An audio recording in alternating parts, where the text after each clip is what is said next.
Pessoal, bom dia, estamos juntos mais uma vez nessa manhã de domingo para mais um vídeo. Lembrando a você que ainda não se inscreveu em nosso canal, vá lá no YouTube, canal Antônio Lima Braga Júnior, faça a sua inscrição, clique no sininho para que todas as vezes que postarmos vídeo você seja notificado. Você que já se inscreveu, não se esqueça de curtir os nossos vídeos, que é muito importante para nós, ok? Também estamos no Instagram com esse mesmo vídeo. E no Facebook, além do vídeo, nós colocamos todos os dias parte do capítulo que vamos falar aos finais de semana. Então você pode ter a oportunidade de ler a Bíblia comigo, tá certo? Nosso intuito não é debates teológicos, não temos nenhuma pretensão nesse sentido. Nosso intuito é fazer com que você aplique a Bíblia Sagrada na sua vida, no dia a dia, de maneira simples. Até porque complicar a Bíblia tem sido um escudo de muitos que querem a nossa perdição. Na verdade, nós temos que fazer com que ela se torne simples, compreensível a todos e que nós possamos usar a palavra de Deus nesse momento tão difícil que nós estamos passando. Nós chegamos ao livro de Atos dos Apóstolos, um livro escrito por Lucas, que era um gentil, ou seja, não era judeu, e foi convertido pelos primeiros discípulos de Jesus. Ele foi o único autor conhecido da Bíblia que não era judeu. Era um homem muito culto, com conhecimentos não só de medicina, porque a Bíblia diz que ele era médico, mas também de história, além de ser um hábil escritor. A tradição afirma ser o Evangelho de Lucas e Atos dos Apóstolos uma mesma obra, mas que mais tarde foi dividida, separando-se do Evangelho do restante dos relatos históricos. O nome Atos foi proposto por volta do ano 150 depois de Cristo. Inicialmente nós temos algumas curiosidades interessantes sobre esse livro.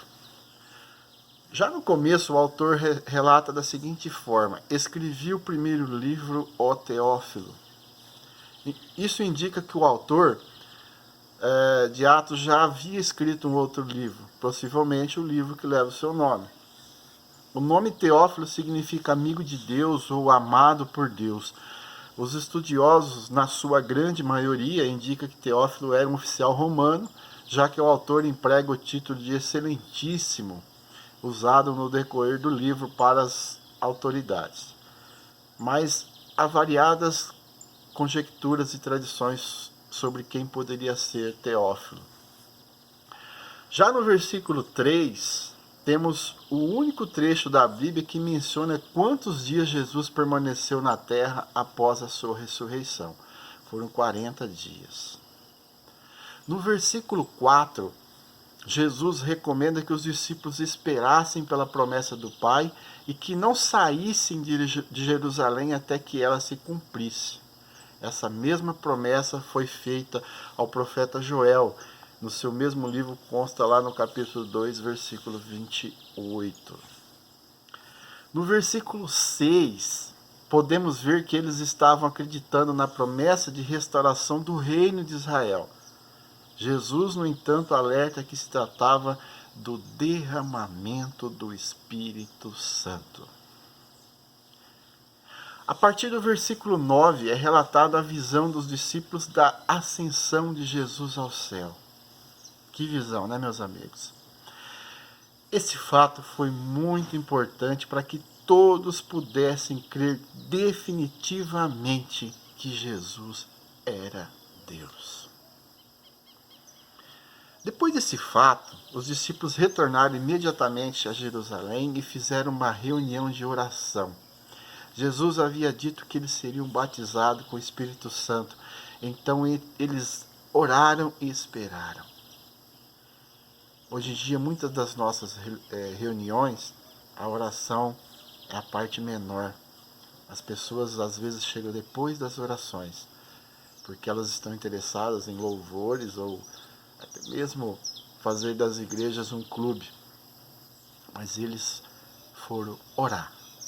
Se você quer receber o Espírito Santo na sua vida, a oração é o caminho. Quando você estiver diante de uma situação ou decisão importante, aprenda a esperar o tempo do Senhor. ore, confie, para que no tempo de Deus tudo possa acontecer naturalmente. Essa foi a primeira reunião da igreja. Um pequeno grupo de 11 pessoas já havia aumentado para 120. Olha que benção. Tinha então uma pauta. A primeira reunião deles já tinha uma pauta. Escolher o 12º discípulo, aquele que seria o substituto de Judas Iscariote.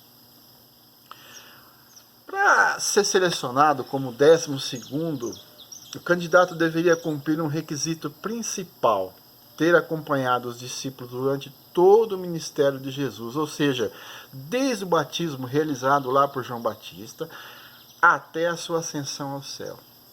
Logo, o novo apóstolo obrigatoriamente deveria ser capaz de testemunhar a ressurreição de Jesus, ou seja, ter visto Jesus Cristo ressurreto.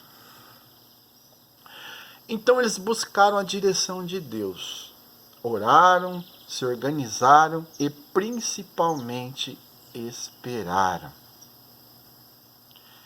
Esperar Deus trabalhar não significa ficar de papo pro ar, como diz o ditado. Temos que estar prontos, em constante oração, mas sem tentar passar à frente de Deus. O substituto de Judas Iscariote então foi Matias. Mesmo assim, existe uma polêmica por alguns estudiosos quanto à escolha de Matias. Eles dizem que Pedro se precipitou ao tomar uma iniciativa e substituir Judas, e que ele deveria esperar por Paulo, como ocorreu lá na frente. Mas o texto é bem claro, eles não escolheram Matias de qualquer maneira. Eles se orientaram pelas orações. Outro fato que visa enfraquecer o ato da escolha de Matias é que eles lançaram sorte. Lá está escrito que eles lançaram sorte. Mas isso era um método comum. Podemos, se você tiver oportunidade, no livro de Levítico 16:8 ou Provérbios 16:33, mostra que era muito comum lançar sorte. Eu vou falar para vocês o que está escrito em Provérbios 16:33. Está escrito assim: a sorte se lança no regaço, mas do Senhor procede toda a determinação. Ainda muitos se apegam ao fato de não haver referência do ministério de Matias em outras partes da Bíblia. É verdade. Mas outros dentre os apóstolos também não possuem referências nenhuma na Bíblia. Posso citar o exemplo a você de Bartolomeu. Outra coisa, Paulo nunca se considerou entre os 12. Matias teve sim um ministério aprovado por Deus. Questionar as decisões divinas é querer ser professor de Deus. Infelizmente, nas igrejas, muitos obreiros não são escolhidos pela direção de Deus, mas sim pela direção política dos homens. Muitos púlpitos são compostos por monstros em pele de cordeiro, como resultado de escolhas feitas de maneira carnal e inconsequente. Os discípulos passaram a se chamar apóstolos. A palavra discípulo significa seguidor, já a palavra apóstolo significa mensageiro. Muitos se autotitulam apóstolos hoje em dia, mas Paulo foi o último deles. Mas esse assunto nós vamos tratando através das próximas semanas, ok? O importante é que a chama do Evangelho de Boas Novas foi acesa, e mesmo diante de tantas dificuldades, essa chama continua acesa. Seja um multiplicador dessa chama. Seja um multiplicador dessa mensagem. Leve a palavra de Deus a todos. Um bom dia. Que a paz do nosso Senhor Jesus Cristo esteja com todos.